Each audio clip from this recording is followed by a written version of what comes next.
Hello, Virgo. Thank you very much for tuning into this week's read. For the main part of the read, I'm using the Gilded Tarot Royale.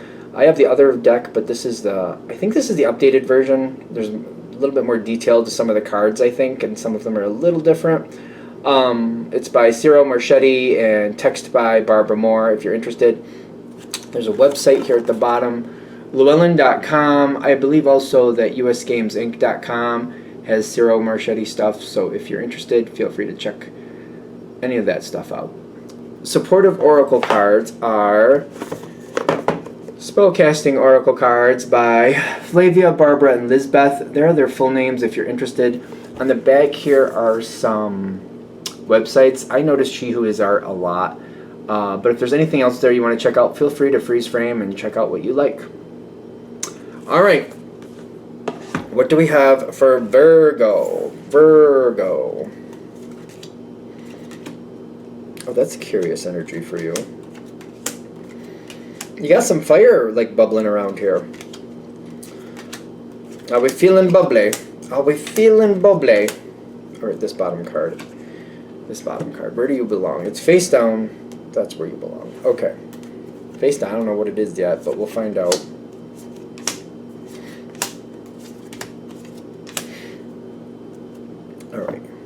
Okay. I'm watching what's coming towards me. I feel like that's the first thing I'm noticing. This is the fire. These are the two fire cards that started off. Fire, the Knight of Fire and the Three of Fire.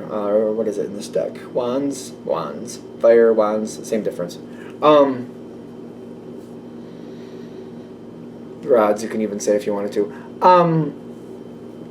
I'm watching something come towards me. Or I'm watching something happen. Something's going to screw things up.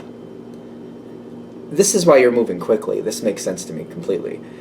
It's kind of like I'm on my path. I'm going my pace on my path. And I'm seeing like something come in from the side. And I'm like, oh, that's going to get in my way. That's going to cause me some issue. This is a very simple way to look at this, but I'm like, I see it coming. And I'm like, no, I don't want that to happen. This is why we're moving quickly.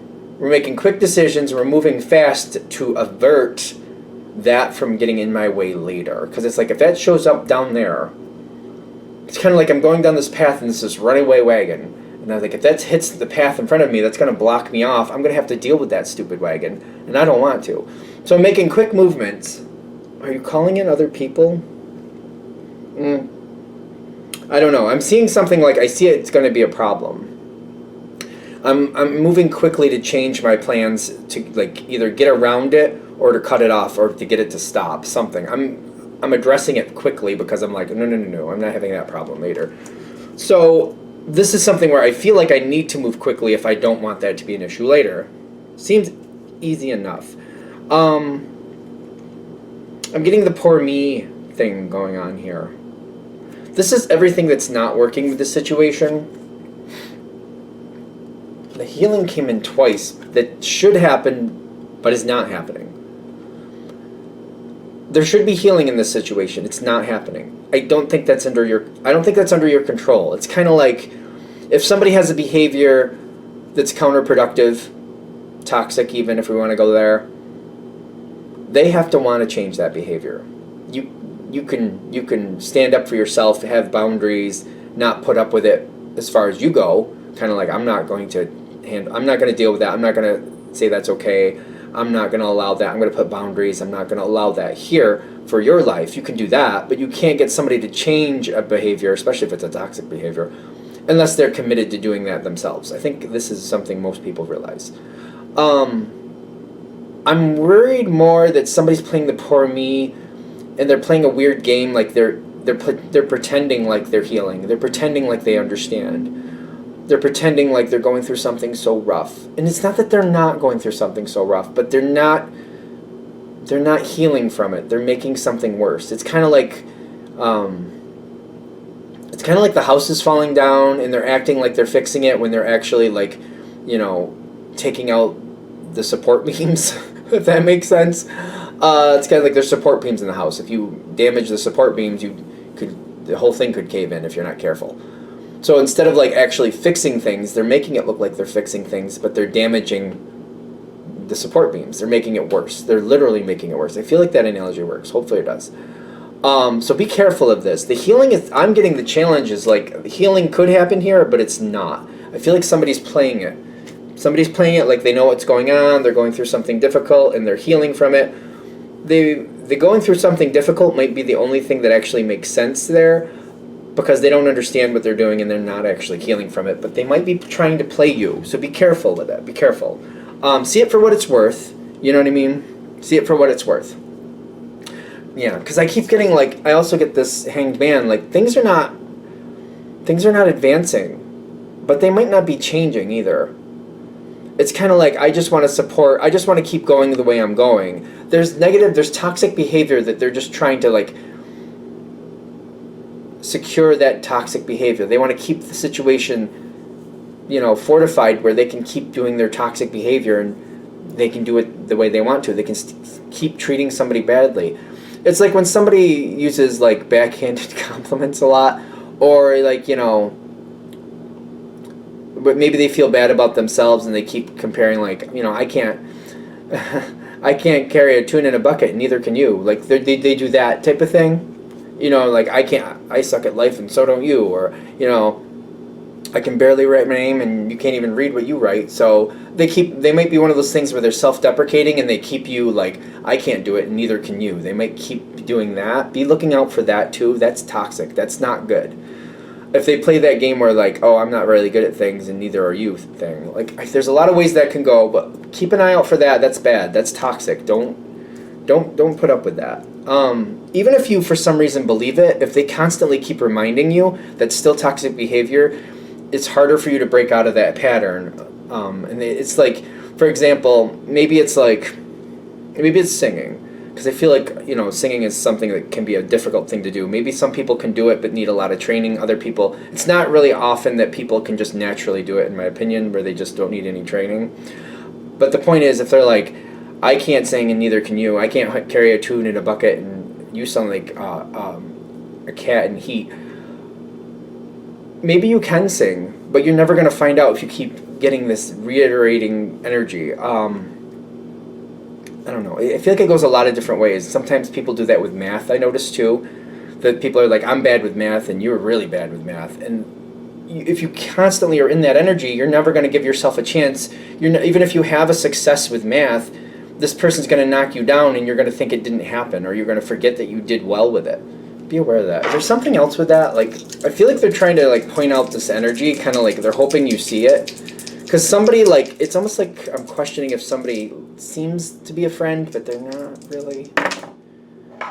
The wheel is going on here, and then the Two of Fire, Two of Wands. There's a long-standing connection with this person. I feel like there was another reading I did in this section that I had this type of person. Some people, they want to be your friend, or they like to be around you, or they're nice to you as long as they think they're better than you, which is very, very toxic. Once you start doing better yourself, it's not even like you're doing better than them, but once you like raise your level and you start improving things that you're doing, they get uncomfortable and they start trying to knock you down. Oh no, Virgo, you're not that good. I'm always better than you. Or, oh no, you can't pull ahead of me, Virgo. We're in this together and you can't be better than me. It's not possible. Let's remember who you are. That's not a good energy. That's toxic. That's bad. I feel like a lot of us come across this. Maybe Virgo comes across this more than most. I don't know. You let me know in the comments, because I feel like people do this. You start doing good, you start pulling ahead, or you start just improving your life, and then other people get really uncomfortable and they're like, oh, that's not okay, or that's not good. That's a toxic behavior. Doesn't have to mean somebody's a bad person, or a really, those people are out there with the lack of light in their soul. I don't know how to explain that. Take that where you want to take it. Doesn't mean they're that, but it may be something where you can't tolerate a toxic behavior. You might need to at least distance yourself for a little while. Like, teach that person, like, if you're going to treat me that way, you can hang out with someone else. You're not welcome around me. You're not welcome in my presence if you're going to treat me like that. And maybe you need to figure out what your problem is and stop pushing it off and projecting it on me. Be aware of that. I've come across it a few times in my life. I'm not a Virgo. I'm Pisces, which is the opposite of Virgo. But anyway, it's kind of like I just distance myself from those people. And if they figure it out, good for them. But if they don't, usually when I walk away anyway. But that's a whole nother story. There's something more coming in. Like, I feel like that's what this reading is about. Like, I feel like there's a lot of energy with that. Like, see this person for what they're doing. Do not tolerate a toxic behavior. It doesn't mean you have to cut this person completely out of your life. But it's like, stop making excuses for it. If this is making sense, if it's hitting. I know it's a general read, so if it's wrong, it's wrong. But if this is hitting, they're saying, don't make excuse for this bad behavior. See it for what it is and put a boundary there. Boom, put a boundary. Whatever boundary you need to kind of shut that down, or like, don't talk about certain subjects with this person, or point it out to them. Like, hey, don't do that. Maybe you can't do what you can't do, and that's on you. But I'm going to do something different. Don't project your shortcomings on me. We're different people. I don't need you to tell me what I'm good and bad at. That's okay. Don't tell me what I'm good at or bad at. If you can't, step away from that, then don't tell me anything like that. In fact, maybe just don't even contact me ever again in your life. But that's a whole other story. Don't make sure you don't make excuses for it. Is there something I'm missing with that? Because I see like there's conversations that might come in. That's a rude behavior. It's toxic if that's happening. You got the Lover's card and you got the Ten of Fire, which is the Ten of Wands, which is stress, but there might be somebody that you really care about, that you actually do like in your life, but it's like, that's okay. You still have to stand up for yourself and make these boundaries. If this relationship is really as good as you're hoping it is, if it's a positive relationship, it should be able to advance forward. You got the Hierophant here showing up in the next section, and the face down card was the Ten of Swords.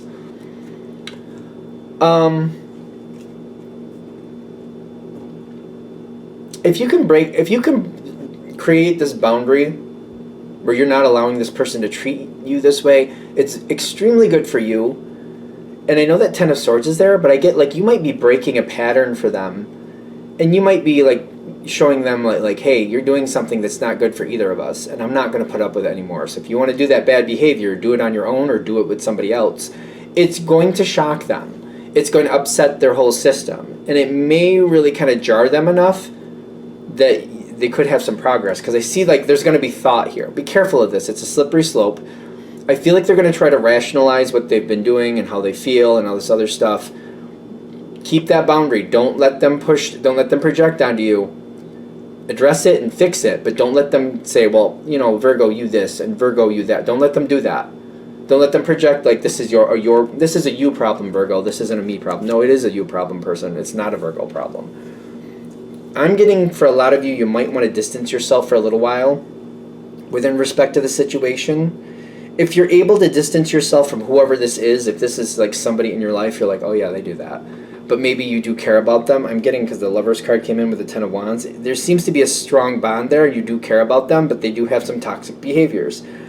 If you can, within reason, like maybe this is somebody you live with, and you're just kind of like, I'm going to just start doing things with friends, or I'm just not going to like maybe you watch TV at the end of every night with this person you live with.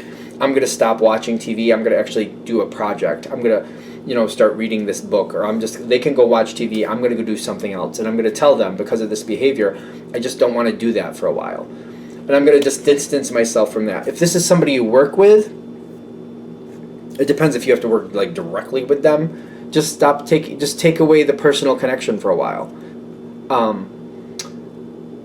Don't talk about kind of like, for now, let's just do the work. Let's just keep it business only for a while. Make your impact, kind of like, and just keep yourself busy. Try to keep yourself away from them. Just kind of like, let's just keep it business only. Just for now, let's keep it business only, and just shut them down. Like, for now, let's just business only. If this is somebody you usually at work go to for breaks and lunch, go by yourself, go with other people. Kind of like, for next couple weeks, you just go do your thing, I'm going to do my thing. Let's just keep some time apart. You're going to be surprised how much better you feel. I feel like that might shock you how much better you feel not having this influence around you. And you're going to find out that your life is a lot more peaceful, and you feel a lot happier and a lot more secure. I'm not saying you need to omit this person from your life, but I feel like if you have this contrast and you take this break from this person, if you can do that, hopefully, or you can find a way to do that, You may be surprised how much better you feel and how much easier life seems for you. And if it does feel better, like, why not keep it? That's up to you. You decide if it's right for you.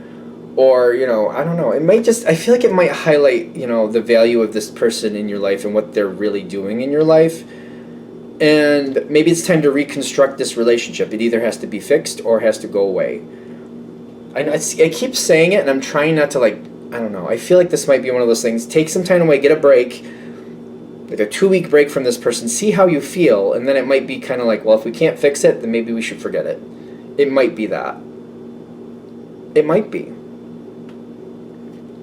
That's where it's ending. It's like, whether I like it or not, that's the message. That's the message. So I'm going to let that go there. I hope that helps.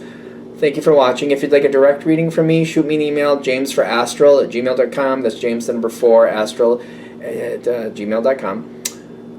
If you're interested in the donation information, that's below. Same email. Thank you very much for watching, and have a great day.